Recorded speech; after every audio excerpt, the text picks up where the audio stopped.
ಎಲ್ರಿಗೂ ನಮಸ್ಕಾರ. ಈ ಒಂದು 2-3 ತಿಂಗಳಿಂದ ನೋಡಿದ್ರೆ ಬಹಳಷ್ಟು ಜನರು ಒಂದು ವೈರಲ್ ಫೀವರ್ ಇಂದ ಬಳಲಿದ್ದಾರೆ. ಎಲ್ರಿಗೂ ಗಂಟಲು ನೋವು, ಜ್ವರ, ಗಂಟು ನೋವು ತುಂಬ ಕಾಡಿದೆ.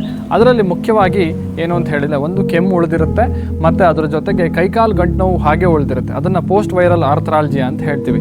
ಈ ವೈರಲ್ ಫೀವರ್ ಆದ ನಂತರದಲ್ಲಿ ಕೈಕಾಲು ಗಂಟು ನೋವು ಹಾಗೆ ಉಳಿಯುವಂಥದ್ದು. ಆ ಸಮಯದಲ್ಲಿ ಕರೆಕ್ಟಾಗಿ ಪಾಲನೆ ಮಾಡಬೇಕು. ಪ್ರತಿನಿತ್ಯ ತಣ್ಣೀರನ್ನು ಕುಡಿಬಾರ್ದು. ಆ ಸಮಯದಲ್ಲಿ ಬಿಸಿ ನೀರನ್ನೇ ಕುಡಿಯುವ ಅಭ್ಯಾಸವನ್ನು ಇಟ್ಕೊಳ್ಬೇಕು, ದಿನಕ್ಕೆ 3 ಬಾರಿ.